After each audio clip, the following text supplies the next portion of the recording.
Geners, balik lagi nih. Saya Patricia Mapalie. Kalau tadi kita sudah berbicara soal beberapa topik ya yang sudah kita bahas di sesi 1 tadi. Kali ini di sesi 2 kita akan bahas terkait dengan topik-topik yang mungkin juga ada perhatian lah dari para Next Geners gitu ya untuk mengetahui lebih lanjut sebetulnya bagaimana sih sekarang kita membangun suatu image gitu ya. Gimana generasi milenial, generasi Z ini benar-benar bisa menjadi generasi yang tangguh, yang tahan banting dan tetap relevan meskipun mungkin bisa kita katakan 20 tahun atau berpuluh-puluh tahun ke depan. Oke, tadi kalau di room 1 atau di sesi 1 tadi kita sudah membahas soal berbagai macam hal untuk membantu para Next Geners nih untuk melihat bagaimana secara keseluruhan kita bisa benar-benar terbangun lah sebagai generasi Z dan juga generasi milenial. Kalau di sesi kali ini saya akan ajak teman-teman Next Geners untuk membahas lebih lanjut lagi terkait dengan salah satu topik, dan kita akan membahas dengan salah satu narasumber pastinya yang pada hari ini saya tidak sendiri ya. Ada Mas Charlie Chandra. Mas Charlie Chandra nanti saya akan perkenalkan nanti, tapi saya sapa dulu Mas Charlie. Halo, selamat siang. Selamat siang, Patricia. Oke, sehat ya Mas Charlie ya? Sehat. Semangat, terima kasih. masih semangat? Semangat. Oke, Mas Charlie mungkin memberikan sedikit hint mungkin atau teaser kira-kira nanti yang mau dijelaskan atau dipaparkan apa sih nanti?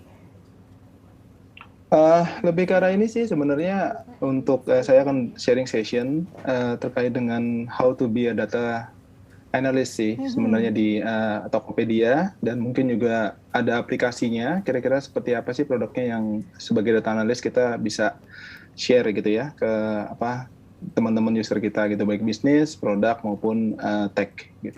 Ya, itu sedikit teaser lah bagi teman-teman Next Geners nih kalau misalnya mau tahu terkait dengan analisa data tuh seperti apa sih dan kenapa sih analisa data ini penting mungkin ya pada saat ini, nanti akan dijelaskan oleh Mas Charlie. Tapi terlebih dahulu saya ingin mengucapkan terima kasih kepada sponsor kita siang hari ini, ada Bear Brand, dan pastinya sudah membantu dan juga mensupport terselenggaranya Next Gen Summit 2021. Mas Charlie, ini saya akan perkenalkan terlebih dahulu ya Mas Charlie ya. Oke, kita lihat sedikit profil lah dari Mas Charlie ini sebenarnya siapa sih, biar teman-teman Next Gener juga bisa kenal nanti ya. Kalau misalnya mungkin mau bertanya seperti itu bisa langsung ke Mas Charlie. Nah, Mas Charlie ini, Charlie Chandra ini adalah Kepala Analisis Data di Tokopedia, mengawasi demokratisasi data untuk semua bisnis Tokopedia. Sebelum di Tokopedia, Mas Charlie ini memiliki exposure berbagai industri. Yang pertama seperti di platform pertukaran online, kemudian juga perkebunan, di fast moving consumer goods juga, kemudian manufaktur dan juga perbankan. Nah, Mas Charlie menerima gelar Magister Keuangan dari Universitas Indonesia, melengkapi gelar Sarjana Ilmu Komputer dan dari Bina Nusantara. Dan nanti Mas Charlie ini akan membagikan atau men-share ilmu ya kepada Next Geners, kira-kira bagaimana sih analisa data itu dilakukan atau ada begitu ya di bisnis, di kerja, work life bagi Next Geners juga nantinya, dan memberikan sedikit tips atau mungkin memberikan sedikit message gitu ya kepada Next Gener terkait dengan bagaimana nanti kalau kita bisa menjadi generasi Z dan juga generasi milenial yang benar-benar tangguh dan tetap relevan meskipun berpuluh-puluh tahun mendatang. Nah, saya akan berikan kesempatan ya kepada Mas Charlie untuk memaparkan materinya, tapi saya ingatkan dulu kepada teman-teman kalau misalnya Next Geners mau bertanya, silahkan jangan malu-malu, silahkan taruh pertanyaan kalian di kolom chat. Nanti pada saat selesai pemaparan materi, Mas Charlie nanti akan menjawab pertanyaan-pertanyaan dari para Next Geners. Saya persilakan Mas Charlie, silakan. Oke, terima kasih Patricia. Halo teman-teman. Sebelumnya saya mau mengucapkan terima kasih dulu kepada Berita Satu atas kesempatannya yang diberikan pada saya pada hari ini. Jadi selamat sore kepada Patricia juga dan juga kepada rekan-rekan yang sudah bergabung dalam Berita Satu Next Gen Summit 2021. Sedikit perkenalan, nama saya Charlie. Saya sudah bergabung di Tokopedia sejak tahun 2018, jadi sudah hampir 2,5 tahun. Dan saat ini saya dipercaya untuk menjadi Head of Data Analytics sebenarnya di Tokopedia. Nah, jadi untuk hari ini sendiri saya akan mencoba untuk membawakan sharing session terkait dengan bagaimana sih journey sebagai seorang data analis di Tokopedia. Oke, jadi untuk teman-teman yang belum mengenal Tokopedia. Mungkin saya sedikit sekilas terkait dengan Tokopedia, di mana Tokopedia itu adalah perusahaan teknologi Indonesia yang terus bertransformasi menjadi super ekosistem, dengan misinya adalah untuk mencapai pemerataan ekonomi secara digital. Misinya Tokopedia itu sendiri adalah untuk mendorong pemerataan ekonomi secara digital di Indonesia. Jadi Tokopedia sendiri sudah hadir di Indonesia selama 11 tahun, di mana sampai saat ini kita punya 5.500 nakama, lebih dari 5.500. Nakama itu adalah panggilan untuk pegawai di Tokopedia. Dan kita di platform kita sendiri, kita memiliki lebih dari 450 juta produk yang diupload. Setiap bulannya ada lebih dari 100.000 juta aktif user. Terus di platform kita juga ada 100 juta, ada 42 produk digital, dan kita sudah mencakup 99 kecamatan di Indonesia. Dan 86,5%-nya itu adalah penjual pertama yang baru mulai dan di toko online, gitu. Setelah ini kita akan mulai dengan satu quotes, satu kutipan yang menurut saya secara pribadi ini adalah sangat relevan dengan apa yang sudah kita lakukan di Tokopedia sebagai seorang data analis. Yaitu kutipan ini saya ambil dari Carly Fiorina.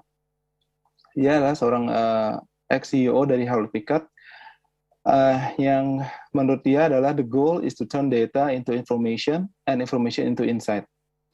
Jadi di saat sekarang, di mana data itu adalah tersedia secara abundance, ada di mana-mana, cuman harus kita ketahui bersama bahwa data itu baru akan dapat memberikan nilai tambah kalau kita sudah bisa memproses itu menjadi satu insight.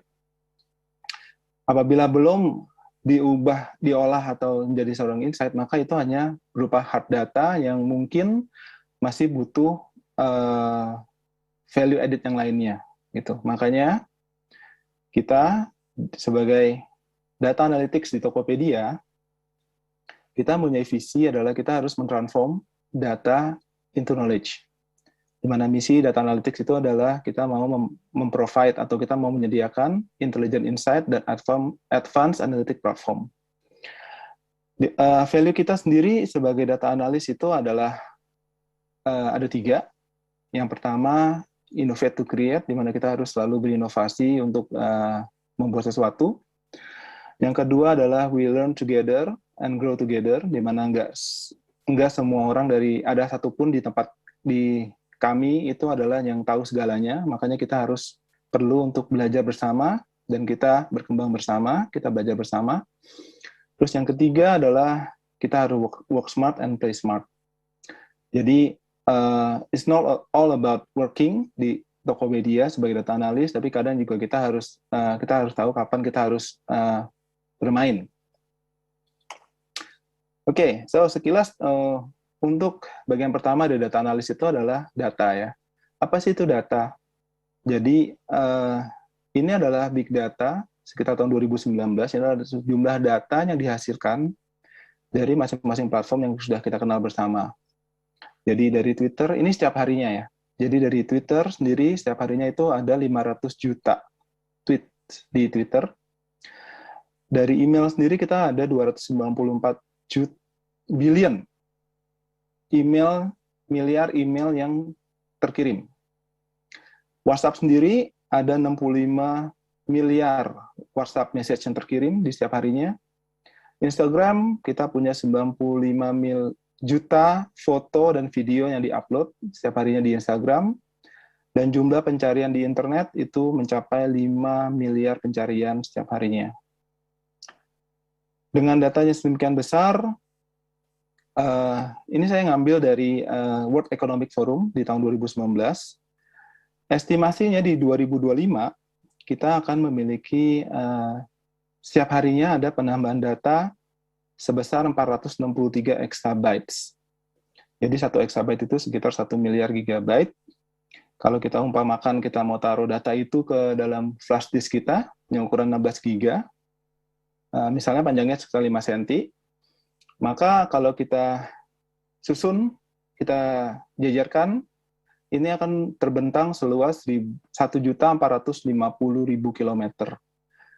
Dan keliling bumi itu sekitar 40.000 kilometer, jadi flash disk-nya itu bisa akan mengelilingi bumi sebanyak 36 kali.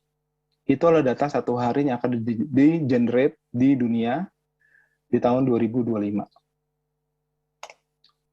Nah, kita masuk ke bagian kedua, yaitu bagian analytics. Sebenarnya apa sih yang dibutuhkan oleh teman-teman untuk mempersiapkan diri ini sebagai generasi milenial untuk bisa berkarir di dunia analytics gitu ya. Jadi ini ada beberapa skills yang bisa saya share. Yang pertama itu adalah terkait dengan kemampuan untuk melakukan data cleansing dan data preparation. Nah, di mana kita tahu semua data yang tergenerate itu tidak semuanya akan rapih, bersih gitu ya. Makanya kita perlu ada proses namanya data cleansing dan data preparation. Setelah kita cleansing dan kita prepare datanya itu, baru kita akan bikin analisisnya atau kita bikin modeling dan kita explore datanya. Biasanya pada saat kita udah explore datanya, kita perlu punya skill set terkait dengan statistical juga. Setelah itu juga kita perlu juga punya kemampuan buat data visualization. Karena pada saat kita menampilkan data dengan row dan column aja, gitu kan, angka semua, makanya itu akan membuat our users itu sangat sulit untuk mengerti datanya. Dan apabila kita ganti presentation layer-nya menjadi visualization yang lebih baik, misalnya kalau kita lihat data itu adalah data bulanan, misalnya kita sediakan dalam bentuk trend lines gitu, maka secara cepat our users atau pengguna kita bisa mengerti, oh, we are doing well, we are doing not so well, dan apa yang harus kita lakukan. Jadi itu sudah tergambar lebih jelas dibandingkan kita kasih angka aja. Lalu berikutnya skills-nya adalah lebih karena kita harus punya as a data analyst, karena kita akan hasilnya itu adalah data produk yang nanti akan saya share. Kita perlu juga punya kemampuan buat bagaimana kita writing and communication skill. Bagaimana cara kita membuat data produk itu menjadi satu alur cerita yang mudah dimengerti, sehingga dari sisi user kita bisa mengambil bisnis keputusan bisnis dari hasil analisa yang sudah kita buat.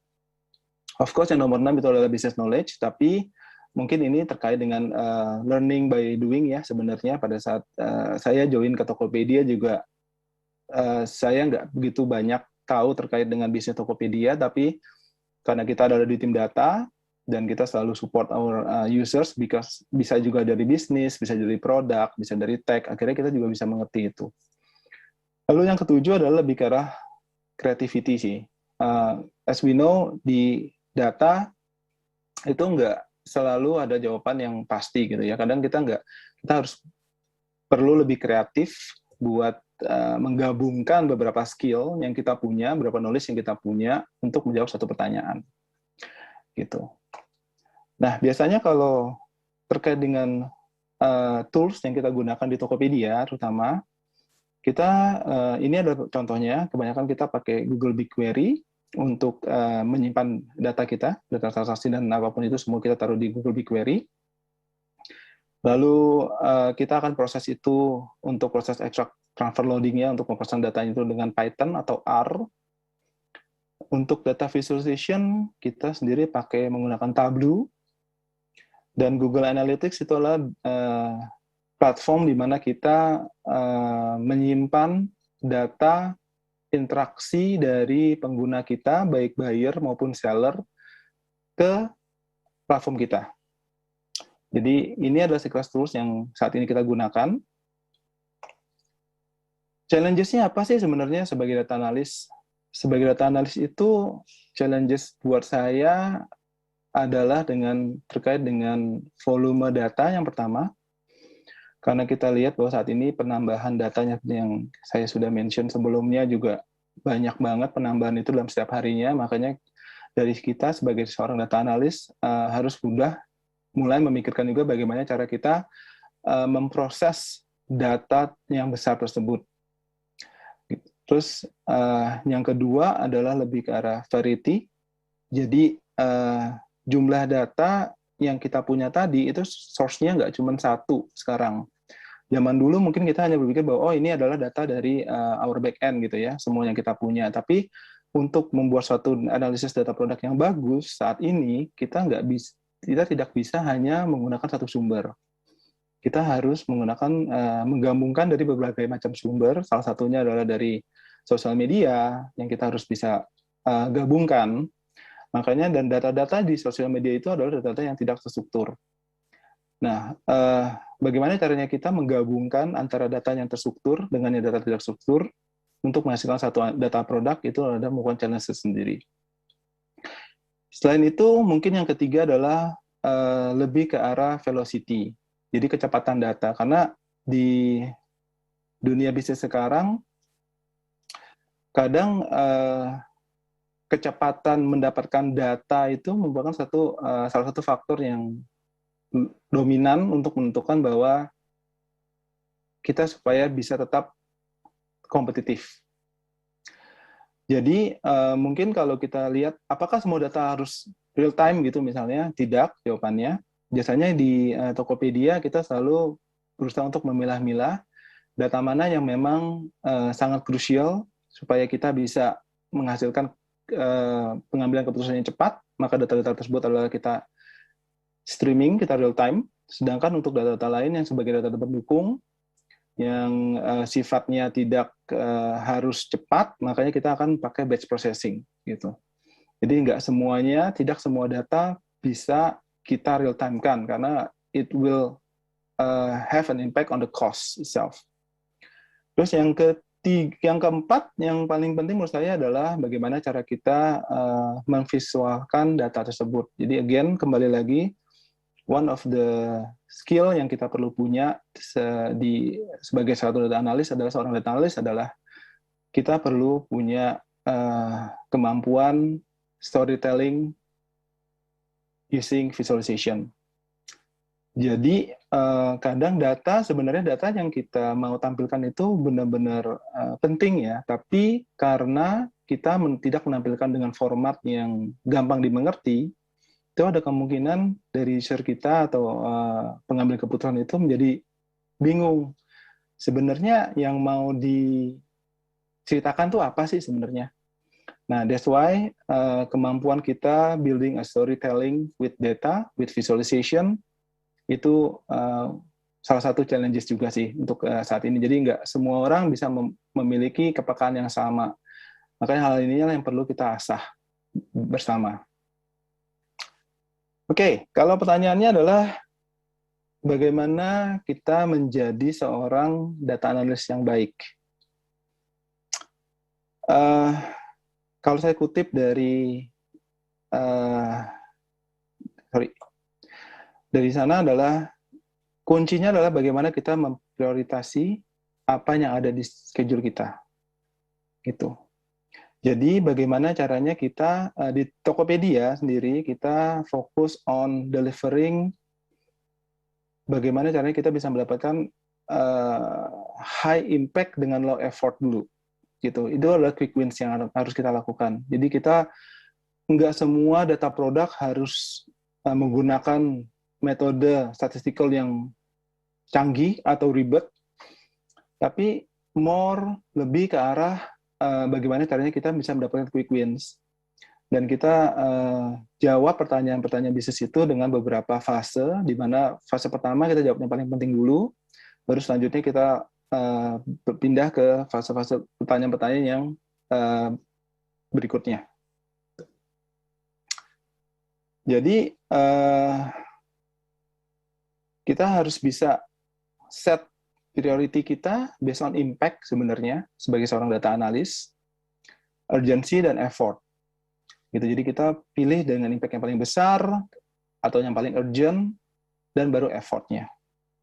Terus kita juga fokus on high impact with low effort kalau ada, kalau nggak memungkinkan baru kita go to the next line. Dan kita harus hati-hati sih sebagai data analis, mungkin kita merasa bahwa oh kita punya skill set banyak banget yang kita mau tuangkan ke dalam satu data produk. Kita harus lebih hati-hati untuk memilih tools mana yang cocok dan teknik mana yang cocok yang kita perlu gunakan untuk menjawab pertanyaan ini, sehingga hasilnya itu kita menghasilkan suatu impact yang optimum gitu. Jadi kita nggak mungkin mau bikin yang sangat canggih sehingga butuh waktu sekian lama gitu. Kadang-kadang kan again kembali lagi bahwa speed itu kadang-kadang it matters gitu di dunia kita saat ini. Gitu. Dan berikutnya saya akan share terkait dengan salah satu contoh apa sih data produk yang sebagai data analis di Tokopedia kita produce gitu ya. Ini adalah salah satunya, di mana di sini kita sebagai data analis mau membantu untuk bagaimana kita lebih better targeting our promo utilization gitu ya. Jadi sebagai data analytics kita membantu analisa historical transaction kita dari user itu semua.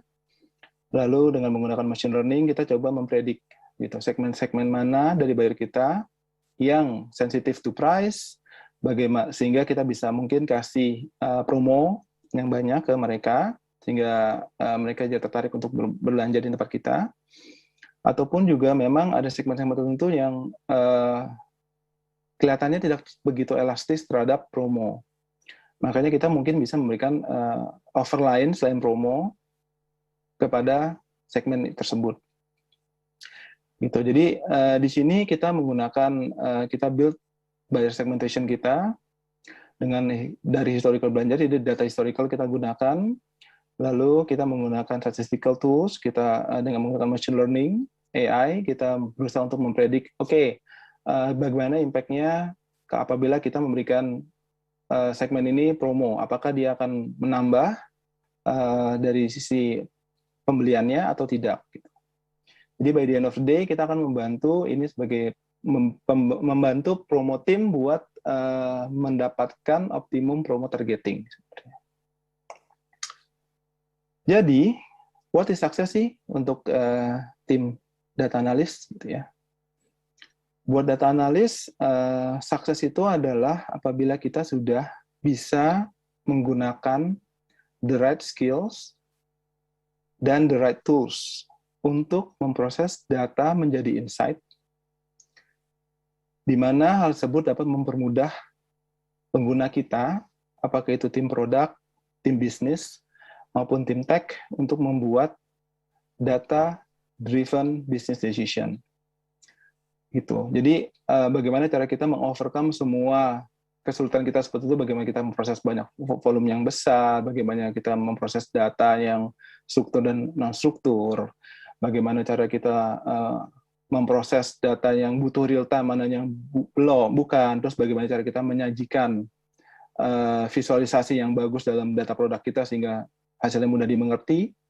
Nah, itu adalah sukses bagi data analytics team. Selain itu, di Tokopedia sendiri, kita juga kadang punya sesi-sesi yang untuk memperluas wawasan kita selain data team. Misalnya bagaimana kita mau mengenal how the product team design the product, misalnya gitu ya, itu juga ada product academy, terus kita juga bagaimana kita mendesain UI UX yang bagus, itu juga ada design after hours, dan kita sebagai data team juga kadang juga kita sharing juga ke tim produk atau tim tech bagaimana kita memproses data, what we can do with analytics misalnya kayak gitu. Jadi ini ada beberapa hal yang kita lakukan juga untuk mengasah ilmu kita dan juga memperluas knowledge kita di Tokopedia. I think itu akhir dari presentasi saya. Terima kasih. Mungkin kalau ada pertanyaan boleh. Materi. Jadi mungkin teman-teman Exchange sudah mendapatkan sedikit gambaran gitu ya. Bekerja sebagai data analis itu seperti apa sih dan bagaimana lingkungan kerja mungkin di Tokopedia kali ya. Jadi mungkin sedikit memberikan gambaran bagi teman-teman Exchange yang mau bekerja sebagai data analis. Oke, saya akan memberikan kesempatan ya kepada teman-teman Exchanger untuk bertanya ke Mas Charlie. Jadi teman-teman jangan ragu untuk bertanya ke Mas Charlie kapan lagi, coba kan ini momen yang tepat gitu kan. Jarang banget ketemu atau berbincang langsung dengan Mas Charlie gitu kan. Jadi yang mau bertanya silakan di kolom komentar ya. Nanti kita akan baca mungkin dan akan dijawab oleh Mas Charlie. Tapi Mas Charlie, sebelum saya mempersilahkan teman-teman Exchangers untuk bertanya nih, boleh nggak kalau saya bertanya duluan Mas Charlie? Boleh, boleh, Boleh ya. Oke, sebetulnya saya sedikit ingin mendapatkan pencerahan aja sih Mas Charlie. Sebetulnya ini kan bicara soal data analytics gitu ya. Sebetulnya ini perbedaan data analytics dengan data scientist tuh apa sih Mas Charlie? Oke, kalau di Tokopedia ya, mungkin Patricia saya akan menjawab. Bedanya di Tokopedia memang di data team itu kita ada 3 stream sebenarnya yang besar, yaitu adalah yang pertama itu data scientist, yang kedua itu adalah data engineer, yang ketiga itu adalah data analytics gitu ya. Bedanya data analis sama dengan data scientist itu adalah lebih ke arah ini sih, lebih ke arah dalam interaksinya biasanya untuk menghasilkan suatu model, biasanya itu dimulai dengan data analis dulu, gitu. Jadi data analis kita ada melakukan kayak piloting project gitu. Jadi mungkin kita juga bisa kerjasama dengan data scientist juga untuk pendekatannya seperti apa, tapi lebih ke arah quick hack-nya sih sebenarnya kalau dalam bahasa kita ya. Jadi kita bagaimana cara kita meng-apply knowledge kita dan kita membaca, kita learning our historical data dan kita coba predict the future, dan model ini adalah lebih ke arah quick hack, jadi lebih cepat. Nah, nanti setelah ini sudah di POC-kan dan dipilot dan sudah cukup bagus buat diimplementasikan lebih lanjut, maka ini baru di-handle atau dibantu oleh data scientist team buat di take it further gitu. Jadi kita lebih ke arah analis, lebih ke arah yang melakukan quick hack-nya dulunya pertama kali gitu. Gitu, Patricia. Oke Mas Charlie, akhirnya terjawab tadi ya pertanyaan saya. Kali ini saya akan berikan kesempatan kepada teman-teman Nextgeners untuk bertanya kepada Mas Charlie. Ini Mas Charlie ada banyak sekali pertanyaan, teman-teman sangat-sangat tertarik dengan materi yang Mas Charlie bawakan. Ini saya mau baca dulu pertanyaan pertama dari Mike. Ya Mike ini nggak bilang ya dia dari mana ya. Oke, dari Mike ini pertanyaannya seperti ini Mas Charlie. Bagaimana caranya mengolah data yang ada menjadi informasi dan juga insight? Mungkin langsung bisa dijawab kali ya Mas Charlie. Oke, bagaimana cara mengolah itu tergantung dari data yang kita punya sebenarnya. Tapi lebih ke arah mungkin gini, kalau misalnya saya sebagai contoh saya kasih Patricia lah ya, saya kasih kamu 100.000 row data transaksi gitu, raw data. Ada 100.000 row ke bawah, semua dengan siapa yang beli gitu, misalnya gitu kan, beli apa, produknya apa, harganya berapa gitu. Nah, dari Patricia sendiri apakah bisa mendapatkan insight dari sana gitu? Di depan datanya itu 100.000 langsung gitu. Jadi yang kita olah itu adalah sebenarnya data ini kita bisa bikin segmen-segmen, kita bikin dimension, kita bisa bikin measures. Misalnya kita bagi-bagi nih, kalau gitu berarti kita pengelompokan yuk sebagai dengan produk level 1 misalnya gitu. Misalnya produknya adalah physical good atau produk digital gitu kan. Nah, dari 100.000 row itu kan jadi 2 kelompok dulu tuh. Lalu setelah itu kira-kira kita pengen tahu yang beli itu di daerah mana ya. Nah, kita kelompokkan lagi. Berarti itu kita kelompokkan by misalnya destination gitu ya. Alamat pengiriman gitu. Kita ngomongnya mungkin ke kabupaten.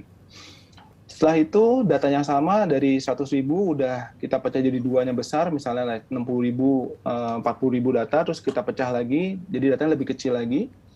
Nah nanti karena kita mengolah itu, nanti datanya itu akan menjadi sangat-sangat summarized, di mana kita bisa melihat bahwa kalau misalnya kita melihat data ini based on destination, berarti kita bisa tahu bahwa ini banyak di daerah misalnya Bandung. betul. Berarti di daerah Bandung itu banyak pembelian Bandung ini banyak kategori apa sih barangnya? Oh, kebanyakan barang misalnya adalah fashion pria misalnya, karena di situ banyak distro. Gitu. Jadi dengan kita mengolah datanya menjadi lebih mudah dimengerti oleh users. Caranya gimana? Banyak caranya. Caranya bisa dengan kita bikin ETL, bisa kita bikin visualisasi melalui tadi Tableau, bisa juga kita pakai cara yang lain sih sebenarnya. Gitu. Tapi kalau di Tokopedia kebanyakan kita visualisasinya pakai Tableau dan kita bikin dimensi-dimensi itu semua. Gitu. Dengan kata lain atau bahasanya orang awam, pengelompokan kali ya Mas ya? Apa gimana? Iya, jadi lebih ke arah dengan raw data yang kita punya itu, kita coba mengelompokkan ke beberapa segmen, ke beberapa atribut yang bisa dimengerti oleh orang yang kita akan kasih datanya gitu. Kalau orang sales kan berarti kita memberikan dia, oh berarti terkait dengan sales itu apa sih, destination, misalnya terus misalnya laki-laki atau perempuan, terus misalnya dia produk apa, kalau misalnya dia adalah kategori tertentu ya kita kasih udah kategori tertentu, instead of kita kasih ini datanya analisa sendiri gitu. Oke, semoga pertanyaan dari Mika udah kejawab ya. Kita ke pertanyaan selanjutnya Mas Charlie. Pertanyaannya dari Azizya Karimasari dari Jakarta. Selamat siang Pak Charlie Chandra, apa tantangan terberat menjadi seorang data analytics? Pernah nggak Pak melakukan suatu pengolahan data yang ternyata dalam suatu prosesnya terdapat tahapan yang keliru sehingga mengakibatkan penarikan kesimpulan yang salah? Jika pernah, bagaimana mengatasinya, Mas Charlie? Oke, tantangan terberat tadi sih saya sudah sempat share ya. Tantangan terberat kita itu adalah kita harus lebih kreatif sih sebenarnya gitu. Jadi kita harus lebih cepat mengerti bisnis konteks gitu ya, tantangan beratnya adalah itu. Dan setelah kita udah punya the right skill ya, at least misalnya kita punya SQL skill gitu, misalnya kita bisa know how to, gimana caranya kita memprogram diri kita untuk menghasilkan apa jawabannya gitu ya. Nah, tantangan terberat itu, jadi kita jangan sebagai data analis tuh jangan terlalu kaku bahwa satu pendekatan bisa untuk semua menjawab semua pertanyaan, jadi one size fit all itu nggak ada. Kita harus lebih kreatif di situ tantangannya. Terus yang kedua adalah pernah nggak sih kita salah? Sama sih sebenarnya, kita semua di sini juga sama-sama belajar. Saya juga pernah belajar, pernah berbuat salah.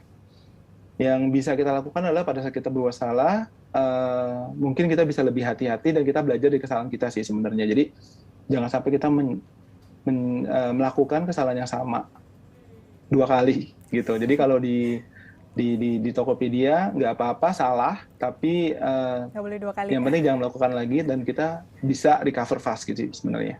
Oke. Gitu. Oke, nggak apa-apa nih buat salah, tapi ya jangan sampai salahnya 2 kali gitu. Udah beda lagi tuh. Iya, salah yang sama 2 kali.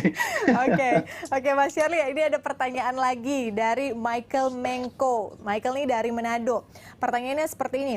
Bagaimana Tokopedia melindungi data yang berkumpul agar tidak melanggar privasi pengguna? Ini terkait dengan perlindungan data kali ya, Mas Charlie ya.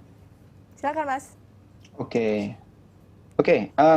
Jadi sebenarnya untuk data-data pribadi di Tokopedia itu sudah di-encrypt sebenarnya, kita sudah di-decrypt.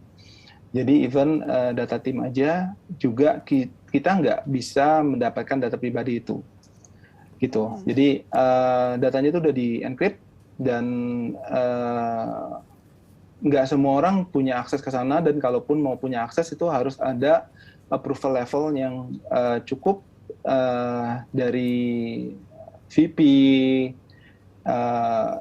head, and so on gitu ya, tergantung dari datanya, dan itu juga ada dari 2 belah pihak, dari yang mau minta sama yang punya data, itu harus ada approval processes gitu.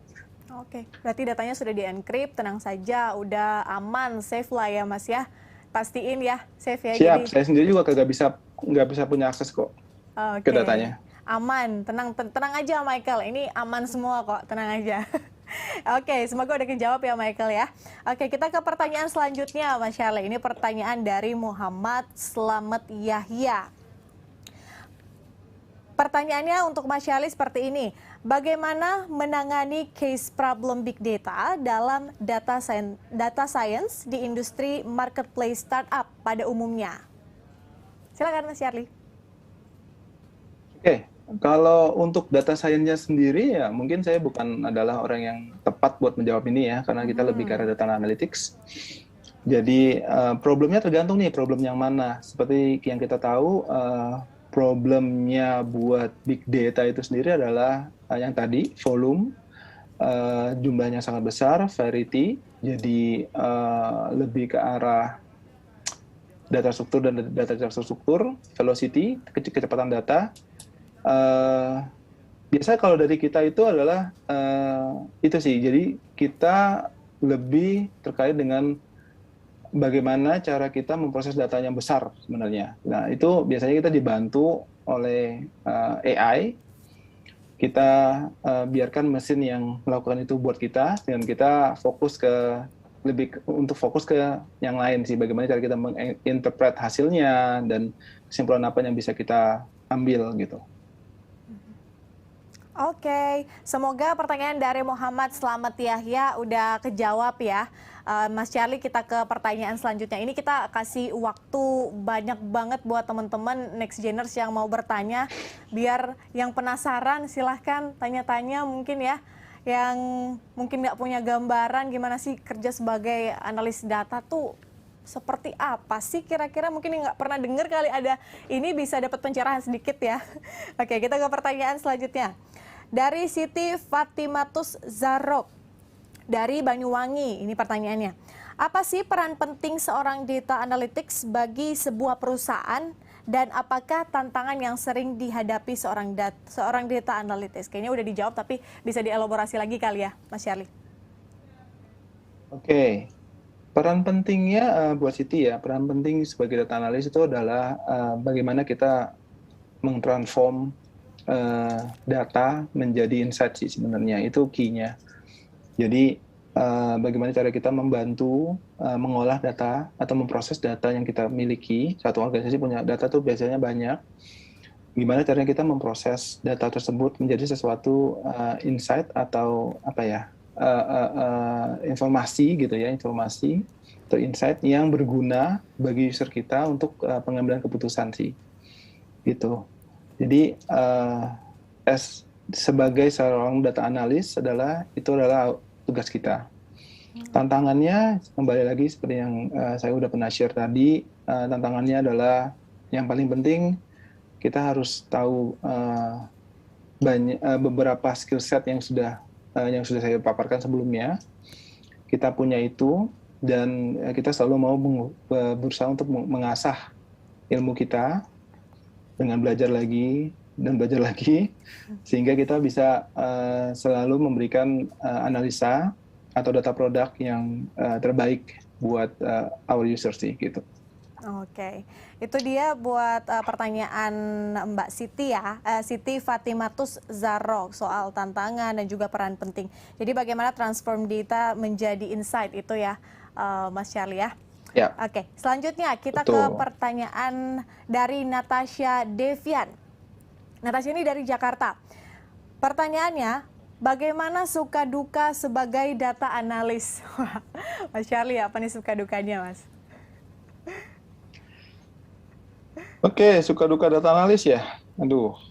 Oke, buat Natasha sih sebenarnya suka duka data analis itu sebenarnya sama aja sih dengan suka duka sebagai pekerjaan yang lain ya. Cuman lebih ke arah bagaimana kalau misalnya kita punya passion di apapun yang kita lakukan, itu biasanya dukanya itu nggak terlalu berasa sih gitu. Cuman yang all I can see di Tokopedia sendiri adalah kadang-kadang memang karena kita adalah tech company ya, kita perusahaan teknologi berbasis teknologi, di mana dunianya di dunia e-commerce ini adalah sesuatu yang sangat cepat berubah. Jadi kita harus lebih cepat beradaptasi sih sebenarnya gitu loh. Jadi apapun yang kita bisa plan, mungkin kita bisa plan buat minggu depan kita akan lakukan ini gitu. Tapi di dunia e-commerce gitu ya, terutama di Tokopedia, kadang there's something yang very hard to do sih gitu. Karena kita harus beradaptasi. Mungkin aja ada sesuatu yang penting yang kita perlu lakukan gitu.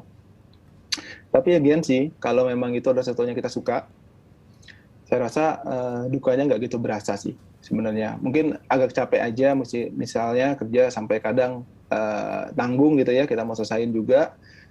Nah, tapi karena kita merasa ini sesuatu yang kita suka, bisa agak nggak merasa terbebani sih sebenarnya kalau dari saya sih. Itu. Buat Natasha. Next Geners, gimana nih mendengarkan pemaparan suka duka dari Mas Charlie? Udah tertarik nggak jadi analis data? Jangan-jangan pas denger udah kayak aduh udah deh saya kayaknya nggak punya kualifikasi itu kayaknya, mungkin pada mikir gitu kayak nanti Mas Charlie nanti akan kasih support semangat gitu ya untuk menjadi data analis. Yes. Oke. Mesti semangat sih harusnya. Ya.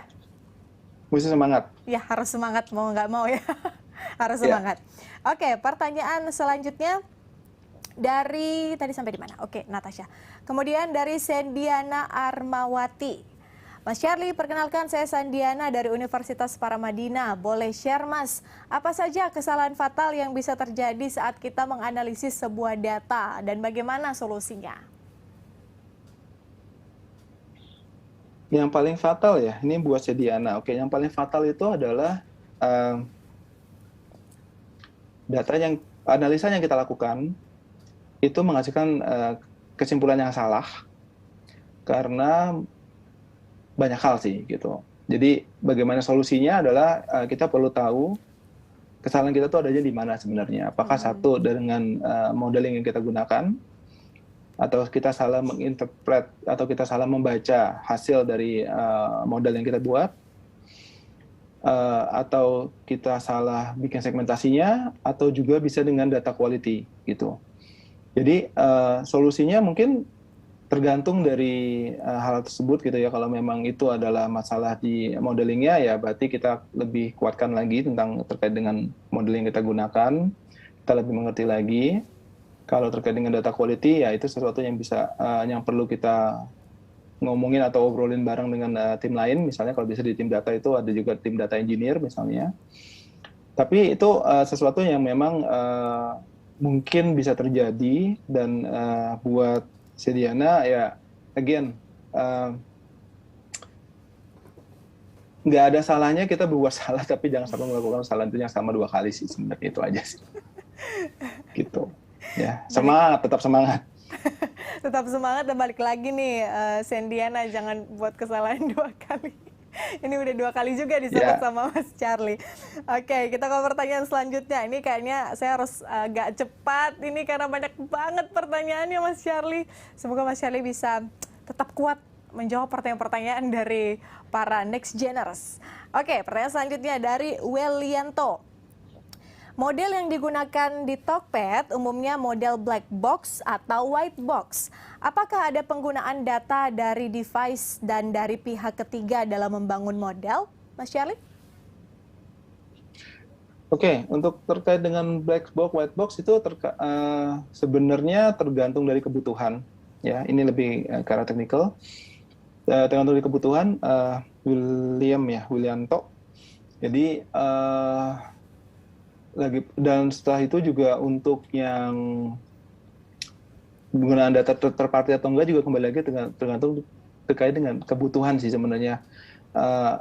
Apa sih yang mau kita jawab sekarang gitu, misalnya problem statement apa sih yang mau kita coba solve, dan apakah kita punya sufficient data ya, kita punya datanya cukup buat mencoba menjawab itu gitu. Kalau memang tidak cukup, data mana sih yang baik buat kita gunakan gitu, apakah data-data itu terdistorsi, banyak distorsinya atau tidak. Nah itu juga semua dalam pertimbangan. Jadi again, kadang di kita di data analytics is about art juga kadang-kadang, jadi kita nggak bisa punya satu approach yang fit all gitu loh. Jadi masing-masing data analis punya apa ya, punya kebiasaan tersendiri yang tidak ada yang salah dan tidak ada yang benar gitu. Oke, siap. Semoga pertanyaan dari Welianto udah kejawab ya, Welianto. Nah, kita ke pertanyaan selanjutnya, Mas Charlie. Dari Joyuhan Putra Setiawan. Halo Kak, saya Joyuhan Putra, mahasiswa FMIPA UM. Izin bertanya, apa saja suka duka, oh ini udah ditanyain, apa saja suka duka menjadi seorang data analis? Ini saya langsung ke pertanyaan kedua aja.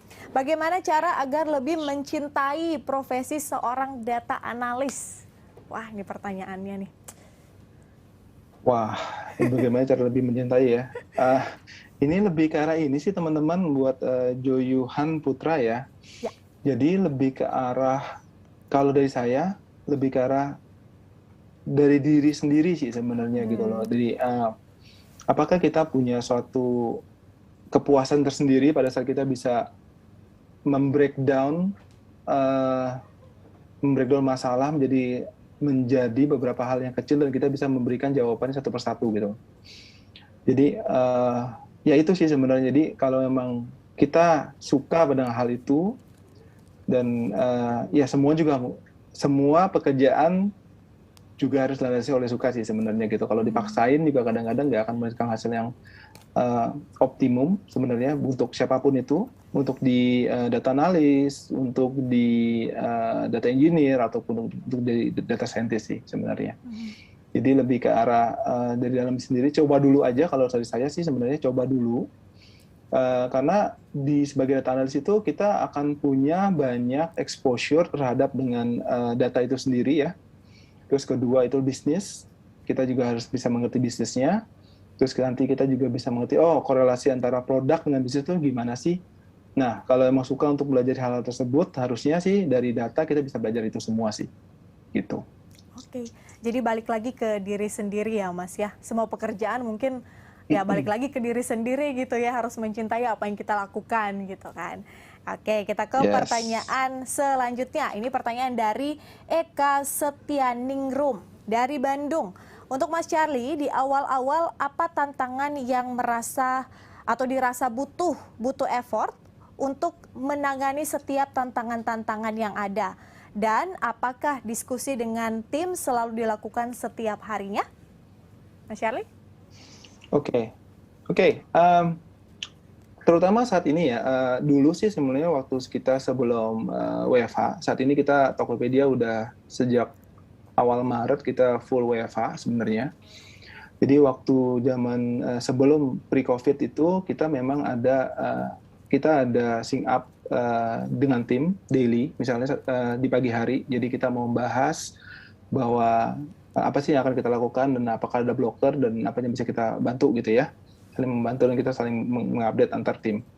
Dengan adanya WFA ini kita tetap melakukan itu, malah di beberapa occasion apabila kita saat itu ada project yang sangat besar, kita perlu kayak sync up more than 1 kali dalam sehari gitu. Jadi ya itu memang salah satu cara di mana kita bisa ada satu sesi khusus di pagi hari di mana kita semua ngumpul untuk membahas apa yang akan kita lakukan, dan supaya juga ada beberapa hal yang perlu kita follow up atau kita bantu, saya juga bisa langsung mengetahui gitu loh, dari tim member juga bisa ngomong, oke, saat ini saya ada blocker di sini, nah itu let's solve it together sih gitu. Jadi komunikasi terutama di saat-saat seperti sekarang ini sangat penting. Oke, komunikasi adalah hal yang penting itu ya Eka ya, jadi tetap ada komunikasi. Selanjutnya Mas Charlie, ini pertanyaan dari Muhammad Slamet Yahya dari Perbanas. Pertanyaan untuk Mas Charlie, talent atau bakat data scientist model apa sih yang biasanya dicari perusahaan-perusahaan startup Indonesia saat ini, dan bagaimana peluang karir data scientist ke depan? Oke. Mungkin saya akan membahas dari sisi data analis ya, mungkin ya, data analytics. Talentnya itu kalau future-nya sih masih bagus, karena memang seperti yang kita tahu tadi prediksinya adalah 2025 kita punya data yang sangat besar, di mana itu juga butuh talent-talent buat yang bisa memproses data itu menjadi insight ya. Jadi we're talking about only the generation of the data aja udah sangat besar, maka makin banyak pula orang yang dengan skill untuk mentransform data menjadi insight itu sangat-sangat diperlukan gitu ke depannya. Terus ya I think dari sisinya berdasarkan pengalaman saat ini kalau kita lihat ya orang-orang data itu nggak begitu banyak sih sebenarnya. Jadi kita saling kenal satu sama lainnya dan ya seperti itu. Jadi orangnya itu memang saat ini kita masih kekurangan banget sih untuk orang-orang data terutama gitu ya. Kalau data scientist atau data analyst lebih ke arah spesialisasi aja. Kalau setahuku untuk data scientist itu more towards like having apa ya statistical background gitu ya dari matematik atau kayak gitu. Tapi itu juga sebenarnya dipakai juga sih di data analis. Makanya saya bilang tadi kan pertanyaan pertama dari Patricia tadi adalah bedanya data scientist sama data analis adalah kita mostly sama, kita doing the same thing, cuman yang satu buat quick hack untuk mendapatkan result yang lebih cepat, kita pengen tahu apakah itu works atau enggak. Sedangkan kalau data scientist itu lebih ke arah how to make it project long term project gitu ya. Gitu sih.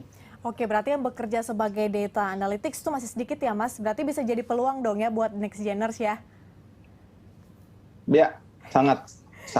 Nah, itu dia next geners. Jangan lupa ini yang bekerja di bidang itu masih sedikit, jadi peluang mungkin buat kalian-kalian yang ingin menjadi data analytics. Oke, pertanyaan selanjutnya, Mas Charlie. Ini ada case dari Wisnu Prayogo. Pertanyaannya begini.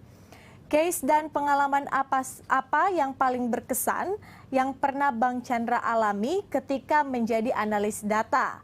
Hikmah apa yang bisa diambil sebagai pembelajaran dan bagaimana Abang menanganinya? Terima kasih. Ya, gimana nih, Bang Chandra?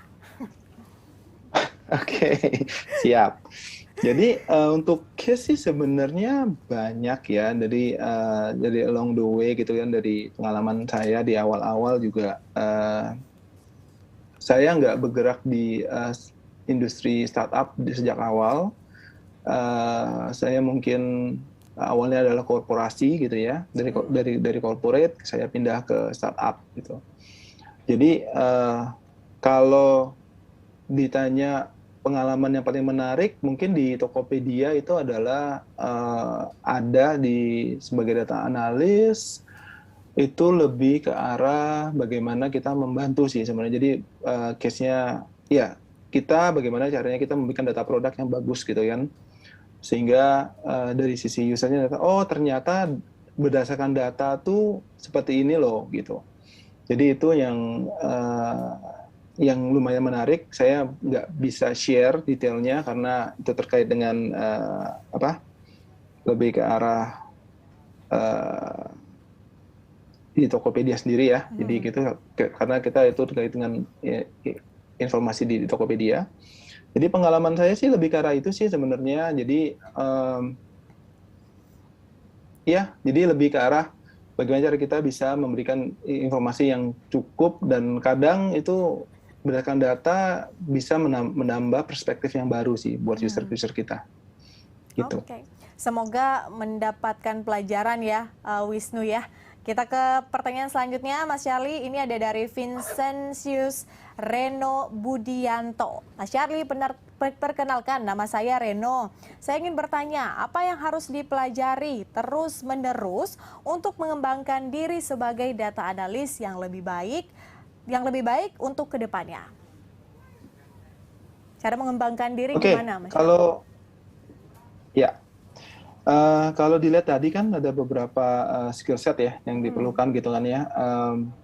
Basically sih untuk menjadi seorang data analis nggak harus jadi semuanya bisa gitu ya. Lebih ke arah beberapa hal yang kita bisa query dengan efektif misalnya, itu tergantung juga dari industrinya. Kalau memang buat di Tokopedia sendiri karena kita pakai BigQuery, makanya kita perlu adalah teman-teman yang sudah fasih di membuat query menggunakan bahasa SQL. Jadi bagaimana cara membuat query itu yang efektif dan efisien gitu ya. Dan juga data storytelling itu sangat-sangat bagus untuk dimiliki sebagai seorang data analis, sehingga itu bisa mempengaruhi hasil dari data produknya sendiri.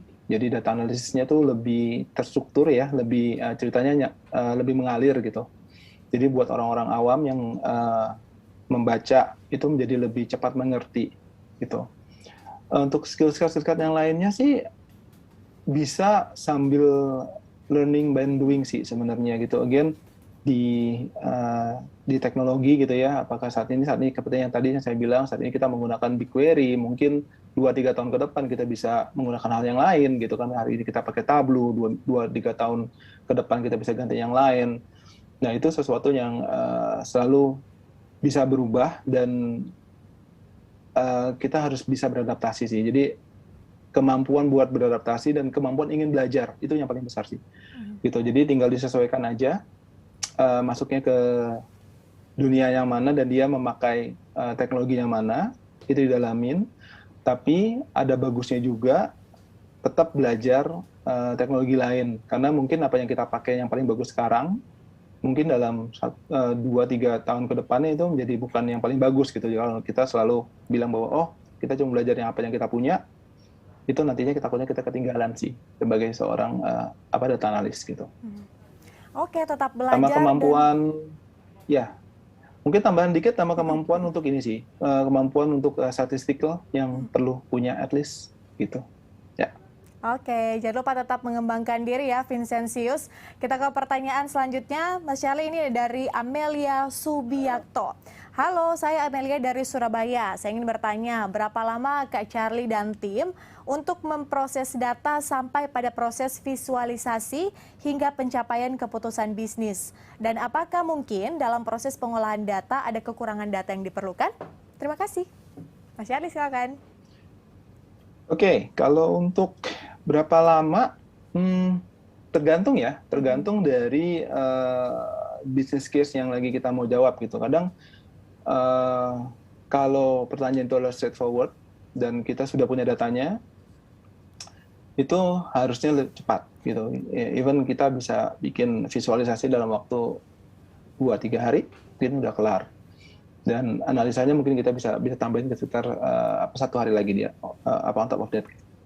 Nah, justru pertanyaannya menarik itu adalah kalau ternyata yang mau kita jawab itu kita memerlukan data yang di luar. Nah, itu biasanya kita perlu berkoordinasi nih dengan tim lain gitu. Misalnya untuk mendatangkan data itu ke data warehouse kita, misalnya kita perlu data engineer. Nah, seperti itu. Jadi waktunya bisa fluktuatif tergantung apa yang kita perlu jawab. Tapi kalau memangnya sudah ada, harusnya lebih cepat sih gitu. Oke, Amelia, semoga udah kejawab ya. Jadi tergantung data apa yang diolah gitu ya. Oke, pertanyaan selanjutnya dari Yoga Irsyadila Nusantara. Halo, saya Yoga dari Universitas Trisakti. Saya mau tanya nih Mas, as we know in the midst of this dynamic era, everything rapidly changing and growing. Oke, bagaimana cara Mas dan tim di Tokopedia menganalisa data dan extracting insightful information secara cepat, namun tetap akurat dan tidak lamban dalam menyusun strategi berdasarkan hasil data analisis tersebut? Silakan, Mas Charlie. Oke, pertanyaan menarik ya buat Yoga. Iya benar, memang saat ini kan speed is one of the defining factor lah ya sebenarnya gitu.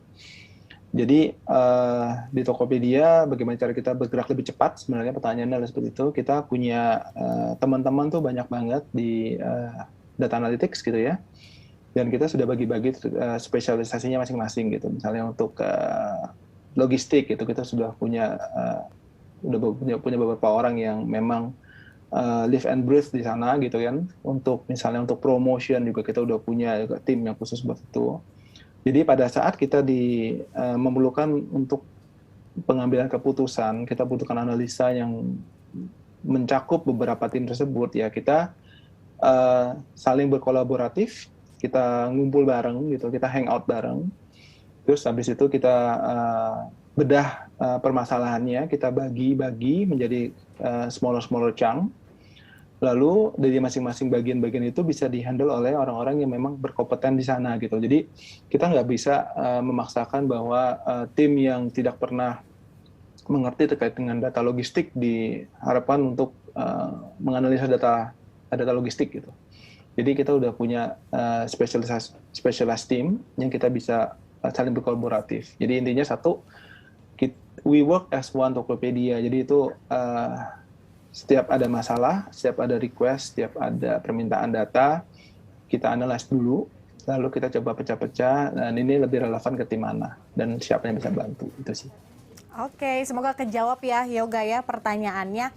Kita ke pertanyaan selanjutnya nih, Yoga lagi nih namanya Yoga Anjaresto. Pertanyaannya, Bro Charlie, apa rencana ke depannya sebagai seorang data analytics Tokopedia? Adakah strategi khusus di masa pandemi ini? Kalau pandemi, sebenarnya sih memang dunianya e-commerce sebelum pandemi juga sudah bergerak dengan cepat. Dengan dari pandemi juga sama aja kalau menurut aku, tetap bergerak dengan cepat.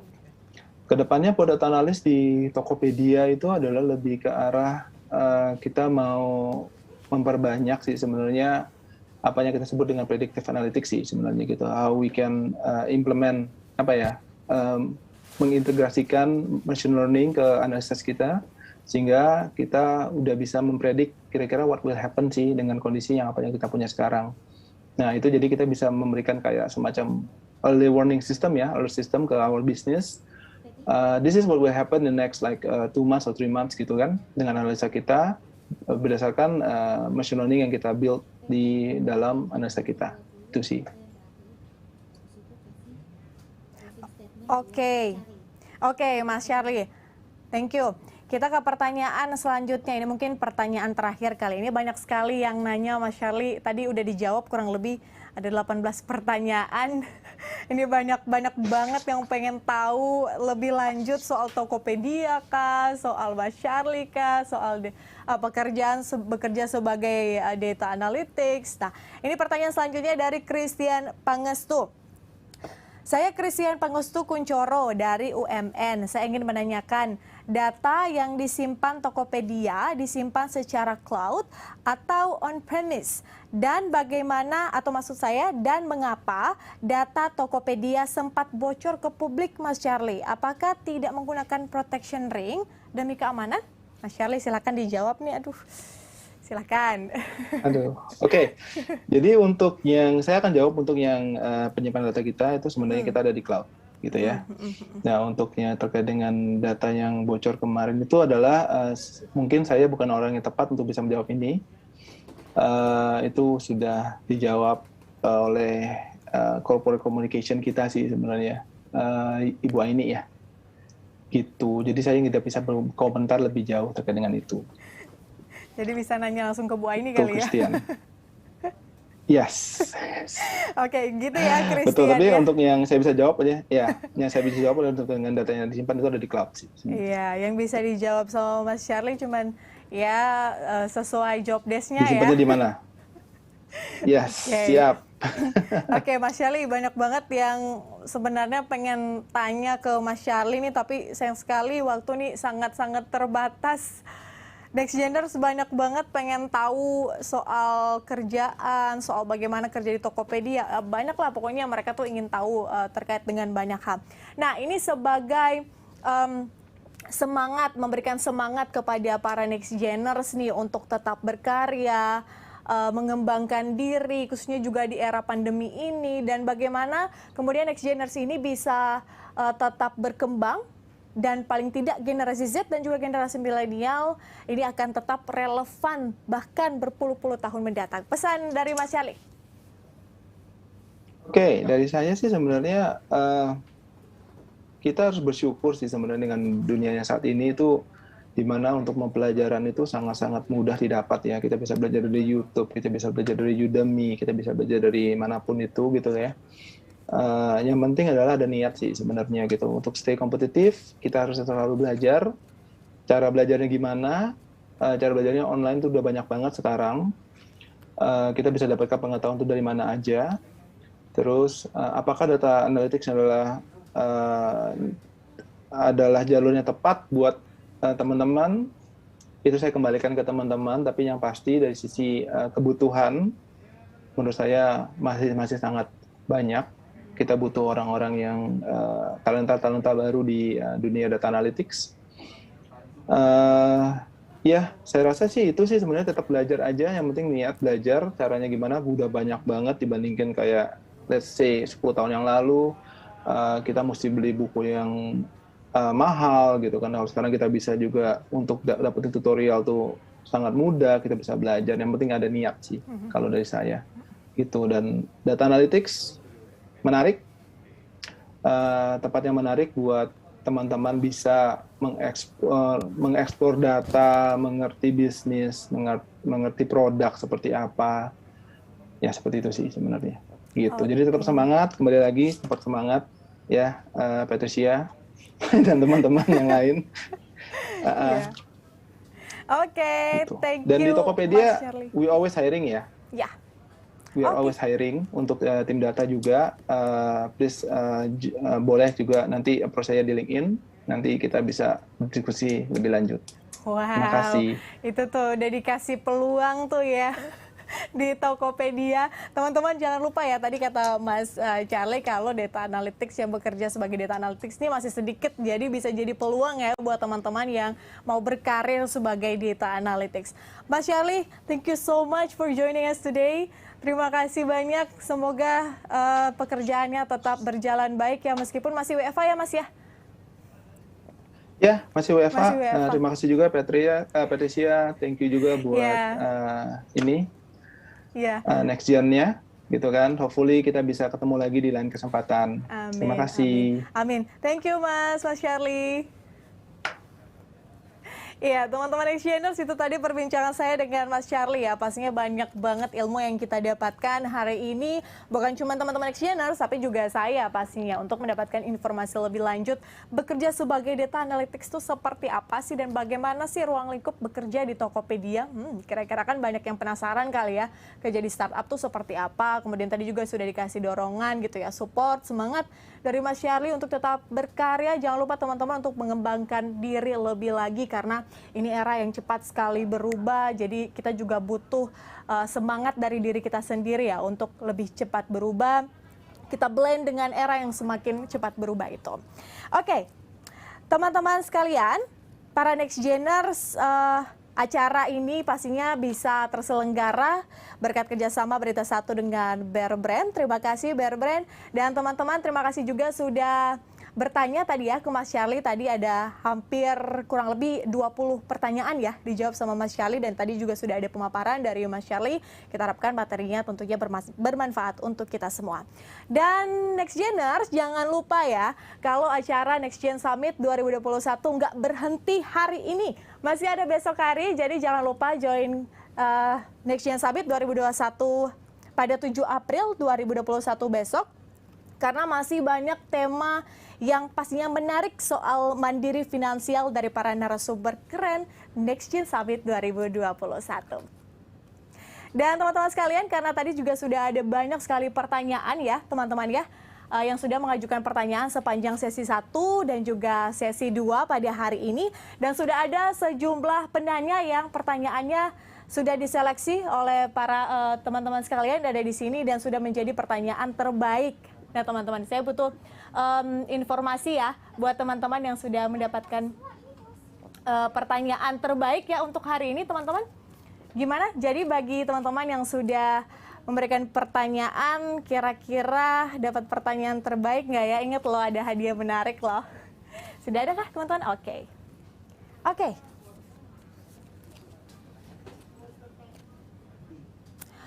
Bagaimana teman-teman untuk datanya? Oh nanti, oke nanti. Hari ini atau besok? Hari ini ya? Oke, hari ini berarti langsung dihubungi dari teman-teman panitia ya? Oke, nanti diumumkan. Oke, sip. Terima kasih banyak Next Geners. Mas Charlie juga, thank you. Terima kasih masih ada di situ, saya masih bisa lihat. Thank you buat join hari ini dan sudah membagikan materi. Dan di sesi talk show tadi, teman-teman, tadi pagi maupun di 6 breakout room sejak jam 1 siang tadi, kita sudah dengan antusiasme yang tinggi. Ini keren banget generasi milenial Indonesia ya. Semoga semua informasi yang kami sajikan di acara Next Gen Summit 2021 ini bisa menjadi insight, input, masukan, atau mungkin memotivasi kalian semua supaya bisa menjadi generasi yang lebih keren di era digital. Jangan lupa menjadi generasi yang tahan banting dan juga tetap relevan bahkan berpuluh-puluh tahun mendatang. Oh ya, Next Geners, event keren Next Gen hari ini juga terselenggara atas kerjasama dan dukungan dari media partner kami hari ini, diantaranya Rumah Milenial, Toko Kripto, TICMI atau di Indonesia Capital Market Institute, Investor Saham Pemula, CSA Institute, Asosiasi Fintech Indonesia, Kawan Good News for Indonesia, Well Shared, MMA atau Mobile Marketing Association, dan Lini Muda.